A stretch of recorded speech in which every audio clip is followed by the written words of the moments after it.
오늘 함께 나누실 하나님의 말씀은 빌립보서 4장 10절에서 13절까지의 말씀입니다. 신약성경 322페이지에 있는 빌립보서 4장 10절에서 13절의 말씀을 다 함께 봉독하시겠습니다. 내가 주 안에서 크게 기뻐함은 너희가 나를 생각했던 것이 이제 다시 싹이 남이니 너희가 또한 이를 위하여 생각은 하였으나 기회가 없었느니라. 내가 궁핍함으로 말하는 것이 아니니라. 어떠한 형편에든지 나는 자족하기를 배웠노니 나는 비천에 처할 줄도 알고 풍부에 처할 줄도 알아. 모든 일 곧 배부름과 배고픔과 풍부와 궁핍에도 처할 줄 아는 일체의 비결을 배웠노라. 내게 능력 주시는 자 안에서 내가 모든 것을 할 수 있느니라.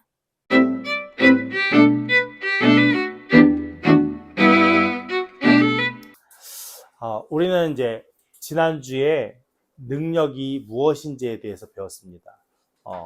세상 사람들이 일반적으로 이야기하는 능력과 성경이 이야기하는 능력이 다르다라는 것을 우리가 말씀을 통해 살펴봤죠.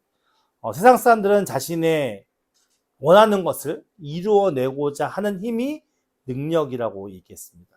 근데 성경이 이야기하는 능력은 무엇입니까? 목적을, 하나님께서 이루고자 하시는 일의 목적을 이루어 드리기 위해서 견디게 하는 성실성이라고 우리가 배웠습니다.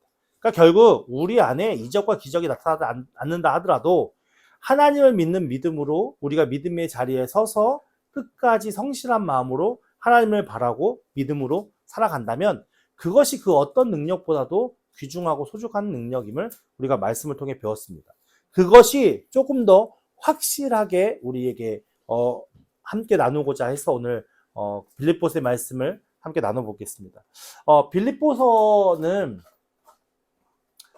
빌립보에 대한 지역을 먼저 조금 살펴보고 싶은데요. 이게 그림이 보시면은 이쪽이 여기가 예루살렘이에요. 여기가 예루살렘이고 여기 이 지역이 터키, 지금의 터키 지역이고 여기가 이제 그리스 지역이고 여기가 이탈리아 로마의 땅이에요. 그러니까 지중해거든요. 그러니까 로마는 당연히 여기에 있고요. 빌립보 이 지역이 그리스의 한 도시예요. 근데 이 도시가 알렉산더 대왕의 아버지가 필립 2세거든요. 그 사람의 이름을 따서 빌립보라는 도시를 세운 거예요.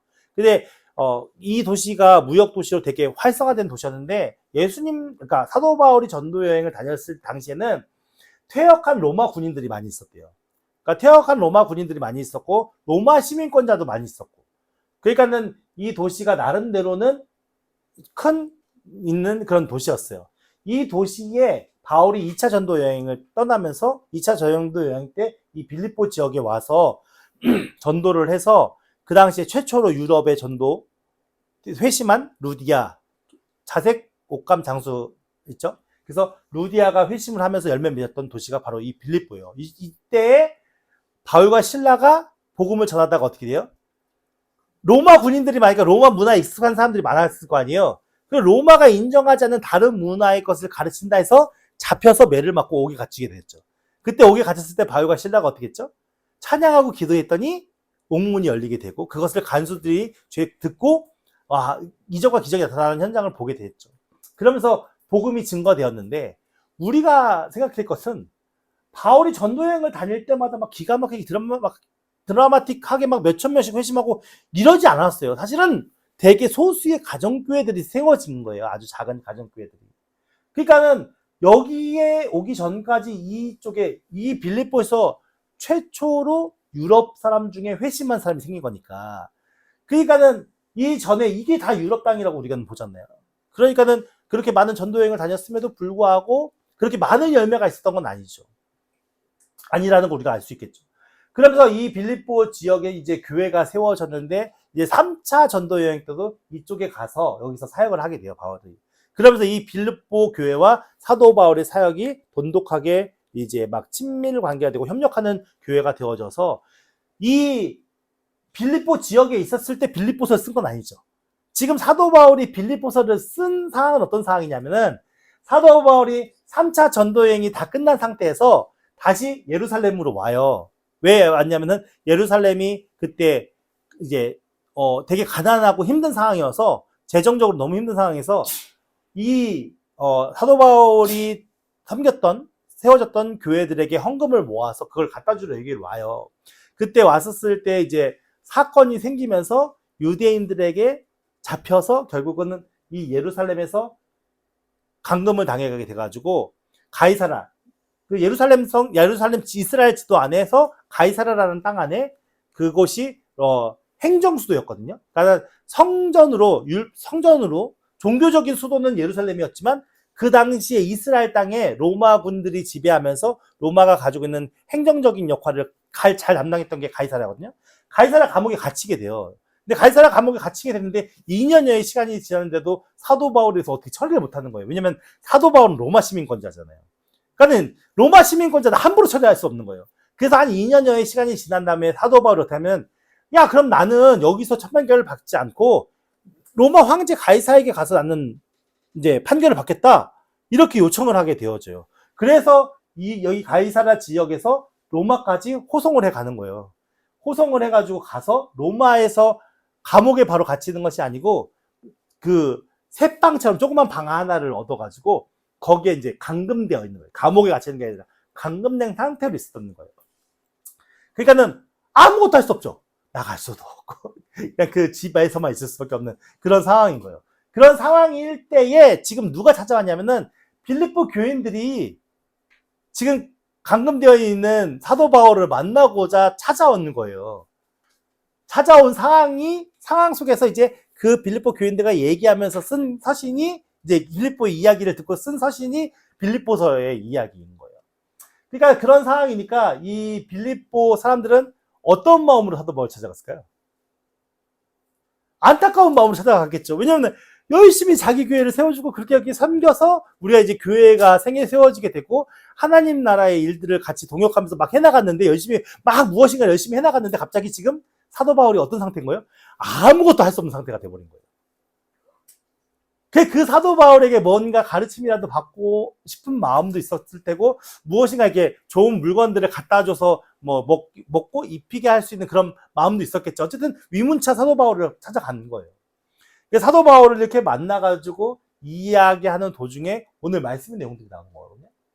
내가 주 안에서 크게 기뻐함은 어떤다고요? 지금 사도 바울이 기쁘대요. 지금 어떤 상황이에요?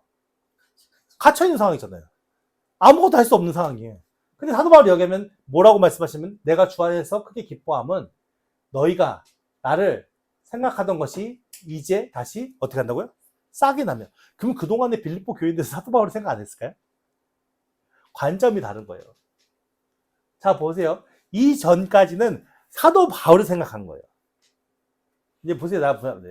너희가 또한 이를 위하여 생각은 하였으나 기회는 없었으나, 그죠? 내가 궁핍함으로 말하는 것이 아니니라. 지금 내가 감옥에 갇혔는데 너희들이 나를 위해서 위문에 와서 물품들이나 가져왔겠죠. 내가 이걸 받아서 기쁜 게 아니다. 니네들이 지금 나를 생각하는 이것이 기쁜 게 아니다라고 얘기를 하는 거예요. 무엇을 얘기하냐면은, 지금 나는 만족해. 나는 지금 자족하고 있어. 내가 지금 감옥에 갇혀있는 상태라도 나는 지금 뭔가 부족함이 없어.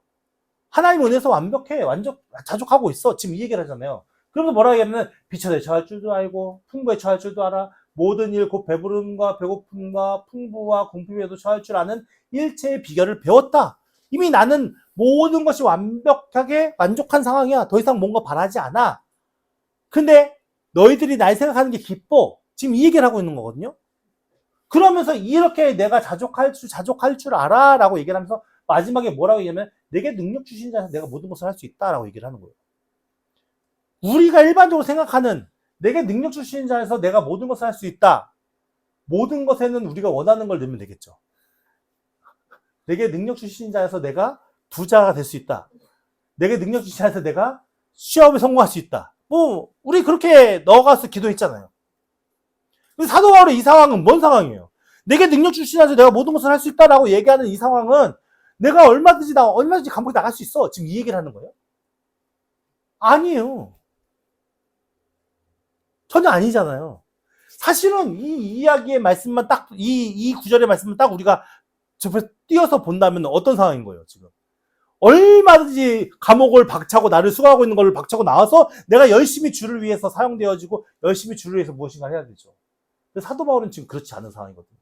그럼에도 감옥에 갇혀 있는데도 불구하고 내가 주 안에서 모든 것을 할 수 있다. 지금 이렇게 얘기하는 거예요. 자족할 줄 알면서. 근데 이 말씀 전에 우리가 한번 살펴봐야 할 말씀들이 있어요. 빌립보 4장 5절, 4장 4절 5절 말씀에 보면 우리 함께 읽어볼까요? 다 같이 시작. 주 안에서 항상 기뻐하라. 내가 다시 말하노니 기뻐하라. 너희 관용을 모든 사람에게 알게 하라. 주께서 가까우시니라. 지금 오늘 본문 말씀 전에 앞달락이 뭐라면은 주 안에서 항상 기뻐하래요. 아까 처음에 우리가 10절 말씀에도 사도 바울이 어떤 상태라고 얘기했죠? 기뻐하는 상태라는 걸 알았죠. 그러니까 사도 바울은 이미 감옥이 아니죠. 그 감금되어 있는 상황 속에서도 그 마음의 기쁨이 주체할 수 없을 정도로 풍성하게 채워지고 있다는 거죠. 근데 우리가 일반적으로 생각할 때 그게 가능할까요? 애매하죠. 그리고 너희의 관용. 그러니까 빌립보 교인들이 베푸는 하나님의 사랑이겠죠. 그것으로 하여금 모든 사람이 뭐라고요? 알게 하라. 주께서 가까우신다. 그러니까 주께서 가까우시다는 말은 뭘까요? 열매 맺게 하실 것이다. 이 얘기죠. 이 이야기가 왜 나올까요? 이 기쁨, 우리가 일반적으로 기쁨을 누리는 이유가 뭘까요? 어느 때 기쁨을 누릴까요? 모든 일이 만사형통될 때 기쁨을 누리나요?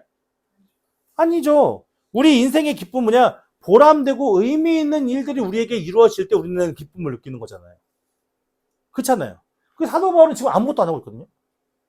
감금되어서 아무것도 할 수 없는 상황이고. 지금 이게요, 하루 이틀 문제가 아니잖아요. 벌써 예루살렘 지역에서 2년여의 시간을 그렇게 감옥살이를 했고요. 지금 로마에 와서도 자기 마음대로 생활할 수 있는 게 아무것도 없는 거예요. 오랜 세월이 흘렀어요. 그럼에도 불구하고 그는 기뻐하대요. 이렇게 얘기할 수 있는 이유가 뭘까요? 이걸 알기 위해서는 빌립보 1장을 봐야 돼요. 1장 12절 14절 말씀 볼까요? 함께 읽어볼게요. 시작. 형제들아, 내가 당한 일이 도리어 복음 전파의 진전이 된 줄을 너희가 알기를 원하노라. 이러므로 나의 매임이 그리스도 안에서 모든 시위대 안과 그 밖의 모든 사람에게 나타났으니 형제 중 다수가 나의 매임으로 말미암아 주 안에서 신뢰함으로 겁없이 하나님의 말씀을 더욱 담대히 전하게 되었느니라. 사도 바울의 기쁨의 원인이 뭐에 있어요? 이 말씀 속에 우리는 알 수 있죠. 뭐 어떤 일이 벌어졌어요? 사도 바울은 아무것도 할 수 없어서 사도 바울이 아무것도 할 수 없으니까 복음이 매여 있는 줄 알았어요. 근데 지금 복음이 매여 있다고 얘기해요? 안 매여 있다고 얘기해요? 복음은 안 매여 있거든요. 그동안 열심히 사도 바울이 지역을 돌면서 전도 여행을 통해서 많은 사람들에게 복음의 씨앗을 뿌렸어요. 그때 열매 맺어지지 않았던 그 씨앗들이 사도 바울이 지금 아무것도 할 수 없는 상황 속에 그들이 뭘 알게 된 거예요? 하나님의 일을 알게 된 거예요. 그리스도의 복음을 알게 된 거예요. 그래서 이제는 그들 스스로가 그 전에는 사도 바울을 의지해서 복음이 전파되어졌다면 이제 사도 바울이 아무것도 할 수 없는 순간에 자신들이 복음의 은혜 안에 자각되어져서 뭐라고요? 겁없이 로마에 잡혀서 매를 맞고 죽을 수도 있는 그 환경 속에서도 겁없이 무엇이 전파되기 시작한 거예요? 복음이 전파되기 시작한 거예요. 사도 바울의 기쁨의 원인은 여기에 있던 거예요. 사도 바울이 지금 감옥에 갇혀서 호화롭게 먹고 마시고 이래서 기쁜 게 아니고 사도 바울이 그가 그 속에서 뭔가 욕망을 채우고 욕구를 채워서 기쁜 게 아니라 자신은 아무것도 할 수 없고 자신은 아무것도 누릴 수 없고 감금돼서 아무것도 할 수 없지만 하나님께서 지금 누굴 통해 일하시는 거예요? 사도 바울이 뿌려놓은 그 열매들을 통해서 일하시는 거예요. 여러분, 한 사람이 복음 전하는 게 더 효과가 클까요? 다수가 복음을 전하는 게 더 효과가 클까요? 당연한 거 아니겠습니까? 우리가 갖는 착각의 능력이 뭐냐면 내가 혼자서 무엇인가 열심히 할 때 된다고 생각해요. 내가 하지 않으면 안 된다고 생각하거든요. 만약에 사도 바울이 내가 주를 위해서 복음을 전해야 되는데 내가 이렇게 감금되어 있어 어떡하냐? 하나님의 복음은 어떻게 전해지냐? 이런 마음이었다면 감옥 생활 속에 기쁨이 있을 수 있을까요? 낙심밖에 없었을 거예요. 하나님, 내가 왜 주를 위해서 열심히 복음 전하고 이러는데 나를 왜 감옥에 가둬 놓으십니까? 그렇다면 그 안에 기쁨이 있었을까요? 없었을 거예요. 사도 바울은 감옥에 갇혀있는 그 순간순간에 무엇을 듣는 거예요? 자신들이 세워놨던 교회들의 소식을 들으면서 그 교회들이 자립적으로 그리스도의 복음 앞에 그 복음의 현장 앞에 열심히 나아가는 그 모습을 보는 거예요. 사실 내가 하지 않아도 누군가를 통해서 복음은 계속 메어지지 않고 전파되어져 가고 있고 그 복음의 능력으로 말미암아 많은 사람들이 그리스도의 사랑 안에 그리스도의 능력 안에 구원받고 있거든요. 오늘 우리가 이 시대를 살아가는 우리가 내가 복음을 전하지 않는다고 복음이 메어 있습니까? 내가 복음을 증거하지 않는다고 하나님의 복음이 멈춰 있습니까? 그러지 않아요. 하나님의 능력은 하나님의 능력과 하나님의 계획과 하나님의 뜻은 내가 하지 않아도 열심히 그리스도의 복음 앞에 나타나고 퍼져나가고 있는 거예요. 그것이 이스라엘 예루살렘에서 시작해가지고 결국 어디까지 온 거예요? 우리에게까지 온 거잖아요. 전혀 반대 땅에 있는 지구의 전혀 반대 쪽에 있는 우리에게까지. 근데 우리는 뭐 어떤 마음을 갖고 있습니까? 어떤 마음을 갖고 있죠? 저도 고백해서 말씀드렸지만 내가 뭔가 하지 않으면 안 되는 것 같은 마음이 들어요. 우리가 예수님께 마리아 마르다의 이야기를 많이 들었잖아요. 근데 우리는 자꾸만 마르다와 같이 신앙생활을 하고 싶은 거예요. 왜냐면은 보여지는 게 있잖아요. 내가 주를 위해 무엇인가 했다 보여지는 게 있잖아요. 근데 예수님께서는 마르다를 칭찬하지 아니하셨고 마리아를 칭찬하셨거든요. 왜 마리아를 칭찬하셨죠? 예수님의 말씀을 경청하고 있었잖아요. 내가 무엇인가를 앞서서 행하는 게 중요한 게 아니고 내가 하나님 앞에 겸손하게 그 음성을 듣기 위해 경청하는 게 얼마나 중요하다는 것을 마리아와 마르다를 통해서 우리는 배웠잖아요. 그럼에도 불구하고 우리는 경청하기를 좋아하나요? 아니, 우리 급하거든. 뭔가 이루고자 하는 욕심과 욕망. 이게요, 오랫동안 우리가 이런 훈련을 받아서 사실은 이게 쉽게 고쳐지지 않아요. 우리가 하나님의 음성을 듣고자 노력하고 하나님의 음성에 귀 기울이보다 하나님 주세요! 하나님 이뤄주세요! 이게 익숙한 사람들이 있는 거예요. 하나님 제가 이런 문제가 있는데 하나님 이 낭만을 빨리 해쳐주세요! 이런 기도가 우리에게 익숙한 거예요. 사도 바울이요. 감옥에 갇혀 있는데 하나님 나를 빨리 빼주세요! 이렇게 기도했을까요? 아닐 거예요. 그 속에서도 하나님의 뜻이 있다 믿고 자신이 그 속에서 기도하고 하나님 나라를 위해서 애쓰고 힘썼던 것이었어요.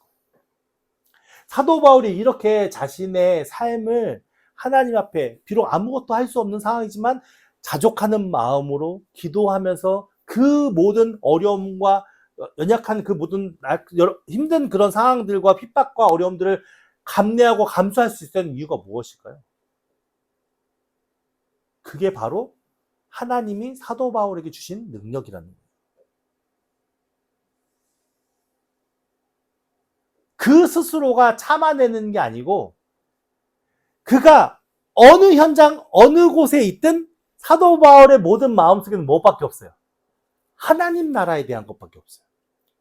복음이 퍼져나가는 복음의 현장밖에 없어요. 그러니까 사도 바울은 자신의 사역 속에서 돈으로 사역했나요?